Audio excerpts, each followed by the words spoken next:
If you take one good look at my base, you'll notice that I have a consistent theme. And that consistent theme is that I like to build towers. For whatever reason, the production tower concept has really captured me in this game. And guess what? I've built another one. And I think this is the best one yet. About the time that I was building this modular frame tower, I thought, you know what? It'd be really cool if I could get rid of these smelters down here rather than bringing in the raw ore. Actually just kind of ship these iron ingots here via trucks, and then actually ship the end product out rather than using a conveyor via trucks as well. Not only that, they've recently introduced vertical conveyor lifts, and you can see just how drastic the difference is there. On the right is what I like to call the spaghetti box, and then over here on the left is just a vertical conveyor lift, and you can see it is a massive amount of savings in material and time. However, I would not go as far as to say that this game is actually fast to play now. It's just more feasible than it was before. I've been exploring using the tractors and the whole truck station concept quite a bit more here recently, as I've been bringing in the crystal ore and sulfur that are around my map. They just happen to be farther away, so it makes sense, rather than running a conveyor really long distance, just to use this little guy to move it around. And that concept has actually worked out pretty good thus far. So over here is a tower that I like to call the Iron Tower, because it has one consistent theme that it's using. It only uses iron. So this right here is where I pick up all of my iron ore, and this is also the same spot where this tractor will get its refueling done. So if you take a look at what's going on here, it's again just the same sort of concept. That way I just have a bunch of smelters stacked on top of each other, one after another, and then I use vertical conveyors to kind of go back and forth like that. And then I'm just using the crude oil barrels, and that's being trucked in by another tractor that's actually coming from the islands that are way off in the distance. So if we take a look at what's going on here, I've just plugged in a whole bunch of these smelters to mergers, and then that's just running on the fastest belt I currently have access to. So then all of this material just runs down here on the outside, snakes back around, goes in through more mergers, then goes out the bottom, heads on over to the truck stations. So this brings me to like the first limitation here with these truck stations, is that while we do load up a ton of iron ingots, the thing is you can't really fill the truck stations any faster than you can convey them, because we have an outside, we have an outlet and an inlet, and then we also have the fuel over here, which kind of complicates everything.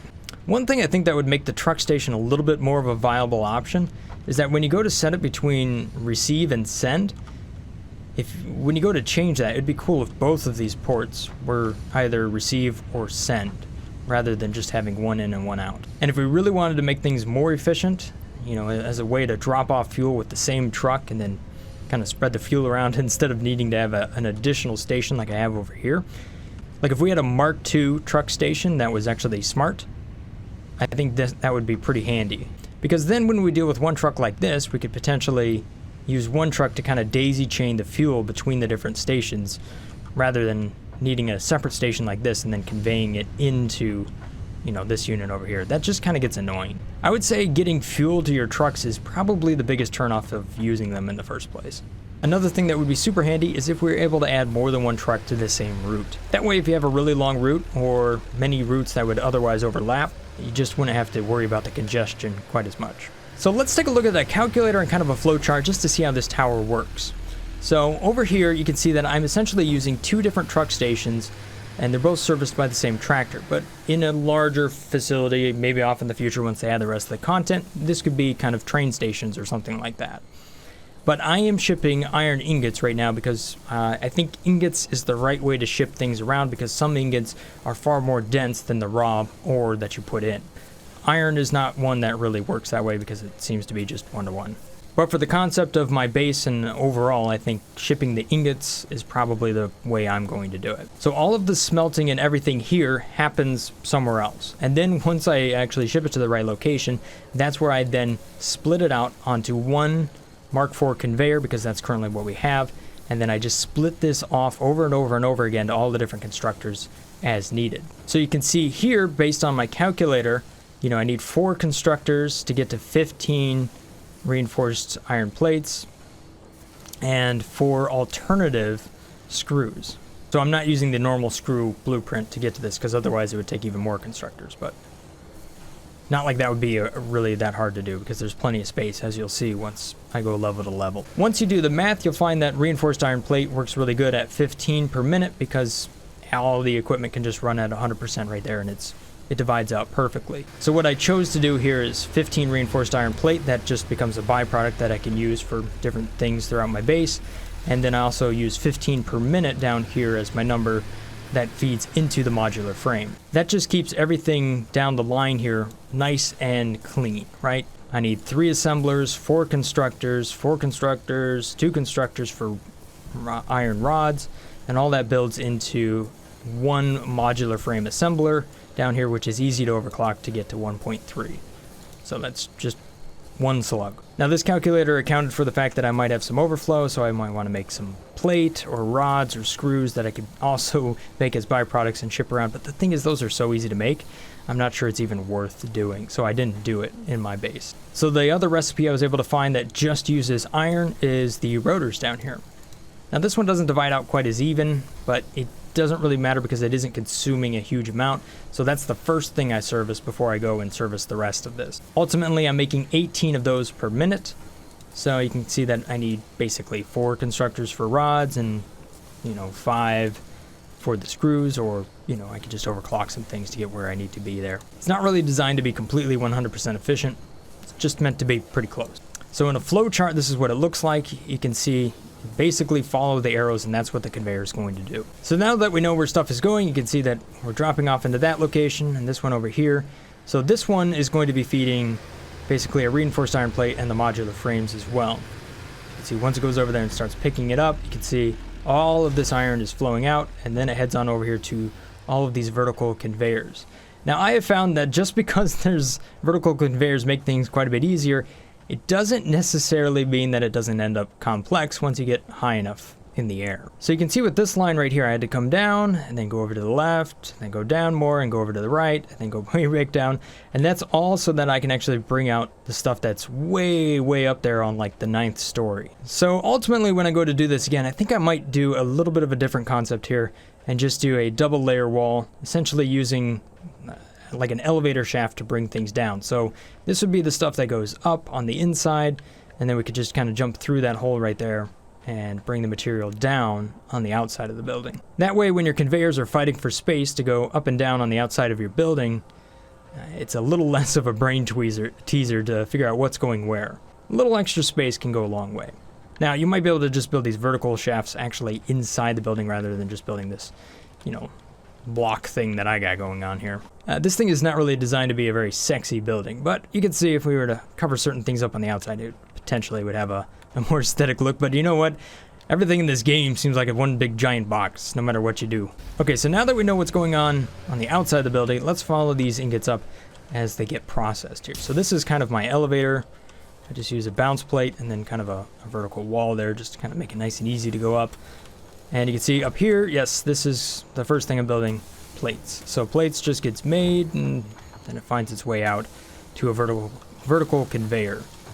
And then the material that I'm pulling all of my ingots off of, or shall we say the conveyor I'm pulling all of my ingots off of, just runs this way and then goes up to the next layer, up and up and up as we go. So on the second level here, you can see things are continuing to go up. But you'll see in this situation, I'm building the screws.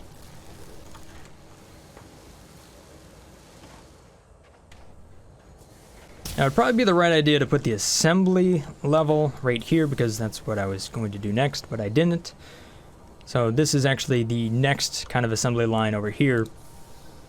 So I'm going from this to that, to that, to that, to that, before I even get to the assemblers. So therefore, things are staged on the outside of the building a little bit longer. And there you can see the end of the line, and then once we get up here to the assemblers, this is the reinforced iron plate. So here it is processing that, and these reinforced iron plates end up going over here, and then I found a spot where it worked out, and that gets shipped down on the outside of the building and moves on to a truck station down there, waiting for some truck that doesn't exist yet to pick it up and send it to somewhere else where it'll be used. Alright, so we continue to move up and the air is starting to thin, and we get up to the next level here, and that's where you can see the modular frame found its way out. So this one, fairly simple again, same sort of setup that we had last time. So on the back side of here, you can see the reinforced iron plate and the rods, and that finds its way into the assembler here for the modular frames. So you can see right here's where the iron ingots are flowing in, and then at this point this is all going to go into rotors. So we got rods and, gosh, whatever else it needed to be. Alternative screws, which is going to happen on the next level. You notice that I have a little extra space here. I didn't try to make this as compact as it possibly could be because it's just, I got plenty of space. Making things extra compact just kind of means that it takes a whole lot longer to build. So here it comes in, here's the ingot, and then over here I have the alternative screws, and those are just going to pipe out like that. And move on up to the last level here, if you can still hold your breath, because we're way up high at this point. And then there we have all the rotors that are making their way out. Now those are going to join up with rotors. Now those eventually are going to join up with stators at some point to turn into motors. But the thing is, stators require different materials, so I didn't build them into this tower, because this tower is all about just consuming iron. So here's kind of a look at just the material as it's flowing up. You can see you have the ingots over there, and then the rods and the screws. And again, exact same arrangement we've seen a number of times by now. As far as the power is concerned, I took you guys' recommendation, just kind of built a platform, stuck a power pole on it, and then deleted the platform, making one large vertical power wire. It'd be really handy at some point if they would actually, you were able to just plug in a building and then plug in components into that building. And that echoes my last concern for this game, and that is, even though something like this takes a lot less time to build than the previous things that I've built, it still takes a long time to set up. It'd be really awesome if that, once we get a standalone building, if you wanted to copy and paste this entire building, if you had the resources available, that would be a massive time saver. And I'm hoping at some point that they actually do implement something like that, because I like to build these things, but I'm not a big fan of the several hours it takes to put something like this together. And then you got to add all of the trucking to it, so you got to get the fuel and everything. So you're looking at maybe 3 or 4 hours, which seems crazy, but just kind of how long it takes. So there you have it. That is essentially the execution of the idea that I've had in my brain for quite a long time here. Different towers, a bit like this, that just uses one resources or a combination of resources I already have from another tower, and then they're shipped between each other using trucks. Now, is it really worth using trucks? Would I recommend them? I think conveyors are a whole lot easier to set up, to be honest, and it takes less time, a fair bit less time to do that. Even if it is a long run. I mean, just fill your inventory, Yet at the end of the day, I'm happy with it, and I'm kind of curious to see just how well it will scale into multiple towers, once I get beyond this guy right here. As I expand this building, I'm guessing it's probably going to get wider. That way I have more real estate to bring material up and down, because as you can see, even with about 9 stories like this, I'm pretty much out of space, unless I start kicking conveyors further and further off the side, which is just going to get really, really messy. So I think it's in my best interest to reserve this space right here to expand my iron production. At any rate, there you have it, guys. Hopefully you guys have enjoyed this episode here of Satisfactory. If you've got some other ideas for me or cool things, feel free to leave it down there in the comment section below, or hit me up on the Discord channel, and maybe share some pictures of your base. If I've earned your subscription, then thank you so much for that. Have a wonderful day, guys. Peace. Brothgar out.